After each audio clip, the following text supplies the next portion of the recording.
Merhaba arkadaşlar. Anthony Joshua, Alexander Usyk ile ikinci maç için basın konferansında karşı karşıya geldiler. Anthony Joshua'dan da Alexander Usyk'ten de kısa ve öz açıklamalar var. O açıklamaları sizlere aktarayım. Sonrasında da her zamanki gibi kendi yorumumu katayım arkadaşlar. Anthony Joshua'nın açıklaması şu şekilde. Üçüncü kez dünya şampiyonu olmak istiyorum diyor Anthony Joshua. Oraya girip işimi yapmama izin verin diyor. Aslında bütün izinler verildi. Her şey resmi. Hiçbir sıkıntı yok. Anthony Joshua oraya girip işini yapabilir. Kesinlikle ringin etrafında veya dışarıda asker veya polis Anthony Joshua görmeyecek. Bunun sözünü ona verebilirim. Anthony Joshua'dan yine açıklamalar var. Devam ediyor açıklamasına. Komedyen değilim diyor. Aslında Usyk'te biraz komedyenlik var. Şaka yapmayı seviyor. İnsanları güldürmeyi seviyor. Aslında bu çok güzel bir şey bence. Ama bir nevi bu sözü Usyk'e söylüyor diyebilirim. Büyük konuşmalar seven biri değilim diyor Anthony Joshua. Ama rövanşı kesinlikle alacağım diyor zaman zaman. Kesinlikle açım. Kesinlikle açım. Joshua, yani ben de seni anlamıyorum. Sen nasıl açsın? Yani maşallah, yediğin önünde, yemediğin arkanda. Yani Fatih'in torunu gibi duruyorsun aynı. Enine, boyuna dolgunsun. Sen daha ne istiyorsun yani? Daha neren aç ben de anlamadım. Başarıyı açsan bunu anlarız. Ama bunu da anlamamız için de sen de ringde kendini göstermen lazım.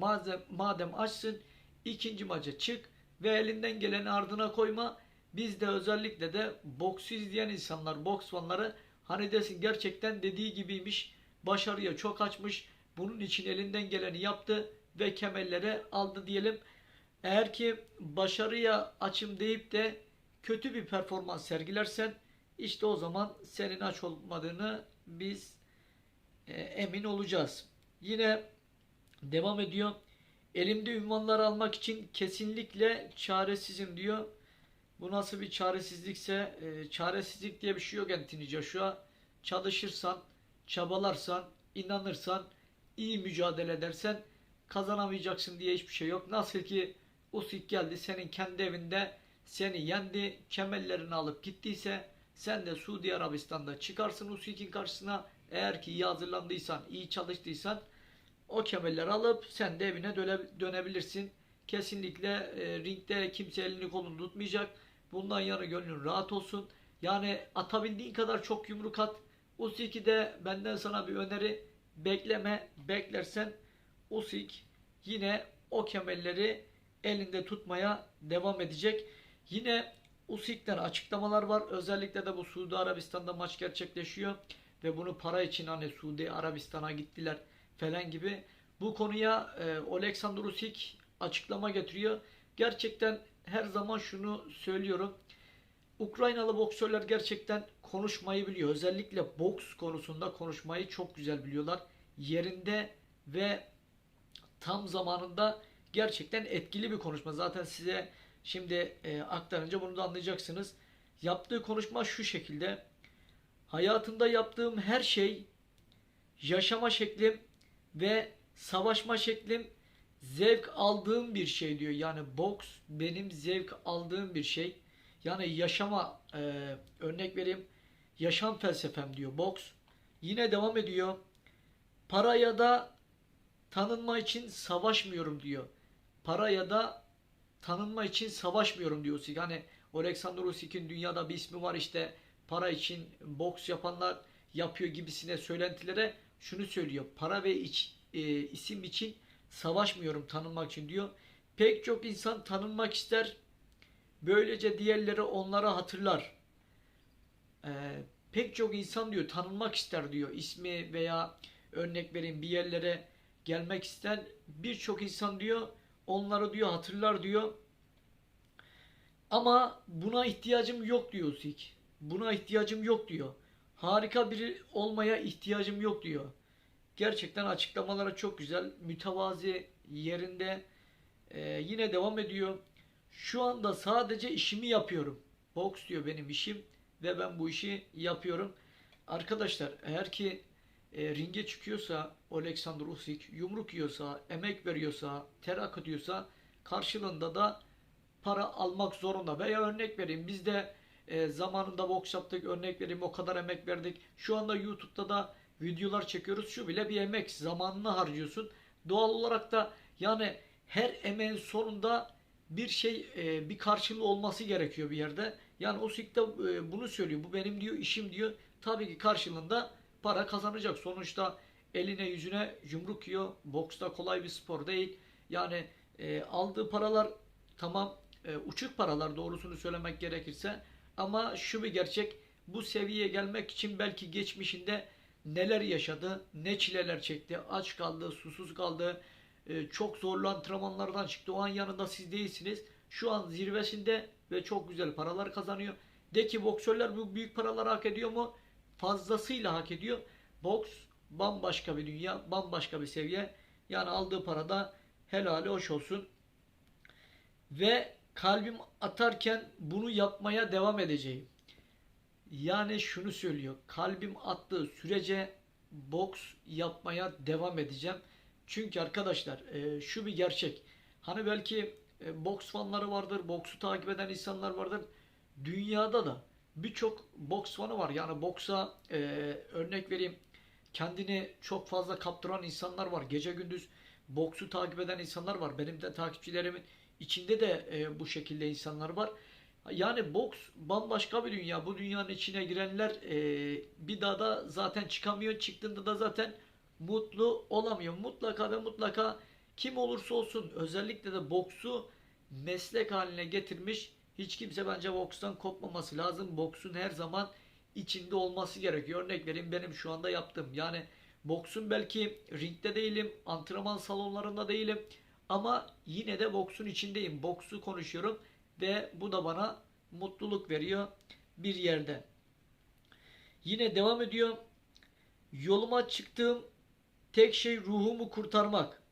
Yani kendimi kurtarmak, ruhumu diyor. Bir yerde hani işin din boyutuna geçiyor. Yani bir nevi ahireti düşünüyor. Ruhumu kurtarmak diyor. Yine devam ediyor. Ama bana olan her şey sadece hayat diyor. Hayatımda diyor bir şey olursa bu diyor bana hayatın verdiği bir şey diyor. Bunun da önüne hiç kimse geçemez diyor. Doğal olarak her şey Allah'tan. Şimdi Usyk'in açıklamaları bu şekilde. Gayet net, gayet güzel açıklamaları var. Arkadaşlar boks, örnek vereyim, bazı maçları görürsünüz. Mesela Anthony Joshua'ya herkes ne yaptı? Bakın, bir maç kaybetti. Sadece Usyk'e, daha önce Andy Ruiz'e de kaybetti ama Usyk'e kaybettikten sonra Anthony Joshua'yı bir anda insanlar unuttu. Sildi yani, o kendi ülkesindeki insanlar hemen sildi. O an Anthony Joshua'nın ringden indikten sonra nasıl gittiğini gören arkadaşlar vardır. Yani boks artı başarı. Bir maçta varsan bir maçta yoksun. Bu yüzden boksta her maçı çok ciddiye almak zorundasınız. İyi çalışmak ve iyi konsantre olmak zorundasınız. Tabi bazı maçlar vardır. Elinden geleni yaparsın. Her şeyi yaparsın. Ama şu da bir gerçek. Rakibin senden tecrübelidir. Rakibin senden teknik olarak, örnek vereyim, o an daha odaklanmıştır. Ve bazı şeylerin önüne geçemiyorsan da doğal olarak bu gibi maçlarda yenilgi geliyor. Ama ringe girdikten sonra mutlaka ve mutlaka tek bir düşüncen olacak. O da galibiyet. Ben diyeceksin bu maça kesinlikle bu maçı alacağım ve ringden elim havada ineceğim diyeceksin. Bu yüzden çok çalışmak gerekiyor. Bakın Anthony Joshua ilk maçında belki Andy Ruiz'i hafife aldı. Andy Ruiz Joshua'ya nasıl bir sürpriz yaptı? Antrenmansızdı. Çok kötü boks yaptı. Doğal olarak da bedelini ağır ödedi.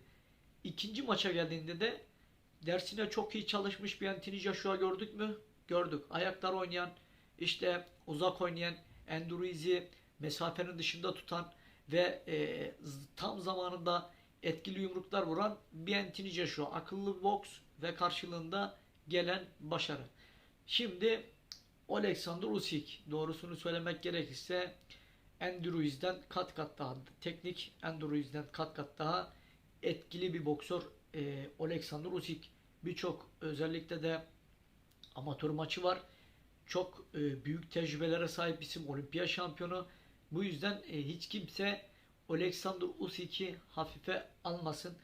Alexander Usyk nasıl yenilir? Ben size söyleyeyim. Artık örnek vereyim, vücuda refleks vermez. Artık yaşı gelir. Nasıl söyleyeyim, çalışmaz. Antrenmanlara eskisi gibi ciddiyetli, dikkatli bir şekilde yüklenmezse ancak Alexander Usyk bu şekilde yenilir. Yoksa Usyk her maçı ciddiye aldığı sürece, her maça konsantre olduğu sürece kesinlikle yenemeyeceği bir boksör kolay kolay yok. Ben de size bunu söyleyeyim. Ama şu bir gerçek. Joshua rövanşlarda çok iyi ve başarabileceğine inanıyor rövanşlarda. Nasıl ki Andy Ruiz karşısında başarıyı yakaladı. Yine aynı şekilde Usyk karşısında da yakalayacağına inanıyor. Anthony Joshua'nın tek yapması gereken şey, Usyk'le mesafede oynamazsa, Usyk'e karşı yeni antrenör nasıl bir strateji geliştirdiler bilmiyorum. Prese dayalı mı bir boks yapacak yoksa nasıl bir strateji uygulayacak? İlk 6 round işte prese dayalı mı dövüşecek? Son 6 round mı prese dayalı dövüşecek? Nasıl boks yapacaklarını bilmiyorum. Ama ben onun yerinde olsam, doğrusunu söylemek gerekirse, kapalı bel hareketleriyle gelirim. Kısa direkler, kroşe aparkatlarla çok fazla Usyk'e yumruk vurur. Çok fazla canını yakardım. Bence ilk rounddan başlaması lazım ama kondisyonuna güvenmesi lazım ilk rounddan başlaması için. Doğal olarak kondisyonuna güvenmeyeceği için ilk rounddan başlamayacak. Eğer ki knockout olmazsa, herhangi bir şey olmazsa maç 7-8'den sonra zaten genel olarak profta akıllı boksörler bu şekilde yapar. Mesela bence Alexander Usyk'in son 2 roundda strateji bu şekildeydi. Son 2 roundda da Joshua'ya nasıl yumruklar attığını gördünüz son roundda. Yani az daha devam etseydi belki de Joshua'yı yatıracaktı. Bir dakika daha olsaydı belki yatıracaktı Joshua'yı. Şimdi arkadaşlar benim söylediğim gibi yani boks bu şekilde. Usyk'in de Joshua'nın da şansı var. İyi olan kazanacak. Kim daha konsantrese, kim daha iyisi o kazanacak. Bence Joshua'nın şansı var mı? Bence var. Boyu, posu Usyk yanında küçük kalıyor. Ama küçük kalsa bile Usyk'in belleri çok hareketli. Yani o yüzden yukarıda yüksek olması bir şey ifade etmiyor. Usyk bir şekilde Joshua'yı zaten çözdü. Doğrusunu söylemek gerekirse ben size kilit bir sözcük söyleyeyim. Usyk zaten şu anda Joshua'yı çözdü. Boksunu biliyor. Nereden yumruk atacağını, ne yapacağını çok iyi biliyor. Ama dediğim gibi farklı bir teknikle gelirse işte Usyk bu sefer zorlanabilir. Biz boksörlerde şöyle bir şey nasıl söyleyeyim yaparız.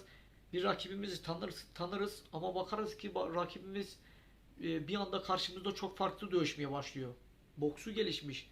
Ondan sonra boksunda ne bileyim level atlamış, işte marjinal bir boks yapıyor. Bu sefer işte bu bazen boksörleri çekindirir. Yani anca Joshua bu şekilde belki Usyk'te maç alabilir. Yoksa bence Joshua'nın işi yine zor ama bakacağız. Diri gözüküyor, sağlam gözüküyor. Ama bu basın konferansında psikolojik üstünlük Usyk'e geçti diyebilirim. Özellikle de basın konferansının son sahnelerinde yapmaması gereken bir şey yaptı. Özellikle de o Joshua yumruk atmaya başladı. İşte Usyk'in oradaki yüz ifadesi onu psikolojikmen bir tık daha üste çıkarttı Usyk'i. Joshua'yı da bence bir tık daha aşağıya çekti. Bunu yapmasa çok daha iyi gidiyordu. Doğrusunu söylemek gerekirse psikolojikmen ikisi de birbirine örnek vereyim anlamlı mesajlar veriyordu bakışlarıyla. Son sahnelerde o yaptığı bence Joshua'ya bir tık daha geri düşürdü.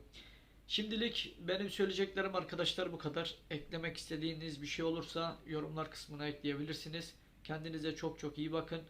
Beni takip ettiğiniz için, bana destek verdiğiniz için çok teşekkür ediyorum.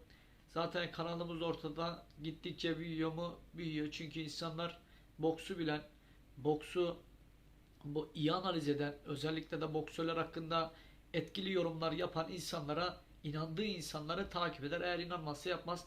Abone sayımdaki değişikliği de görebilirsiniz. Gittikçe daha çok büyüyeceğiz. Ama dediğim gibi yani şu anda yeni yeni biz reklam yapmadık veya işte kendimizi çok fazla sağda solda işte şuna işte bizim kanalımızın reklamını yap demedik. Ama insanlar bizim boks bilgimize inandıkları için öneren oldu. Özellikle de benimle aynı işi yapan GG Sports'ta zaman zaman beni önerdiğini gördüm. Ona da zaten teşekkür ettim. Çünkü şu bir gerçek arkadaşlar. Yani belki o haberleri benden daha iyi yayınlıyor. Yani ben bunu açık bir şekilde söylüyorum. Özellikle de GG Sports haber konusunda benden daha iyi diyebilirim. Ben onun bir tık altındayım haber konusunda. Ama teknik, taktik, boks stratejisi, boks psikolojisi, özellikle de boks analizi, boks analizinde ben ondan çok çok yukarıdayım diyebilirim. Çünkü ben bu işin içindeyim. O biraz daha dışında haber kısmında, ama de ki haberde number one diyebilirim şu anda. Çok iyi, anlatımı çok iyi. Ee, Yani bu gibi özellikle de isimler olsun. Boksu anlatan, insanlara boks ilgili, dünyadaki boksu anlatan birileri olsun artık bu ülkede. Diğerleri var ama diğerlerinin bu işi nasıl yaptığını size zamanla anlatacağım. Sonra da bana çok çok hak vereceksiniz. Çok fazla konuyu uzatmıyorum. Konuştukça konu dağılıyor ve bir şeyler yine çıkıyor. Kendinize çok iyi bakın arkadaşlar. Görüşürüz. Beni desteklemeye devam edin. Hoşçakalın.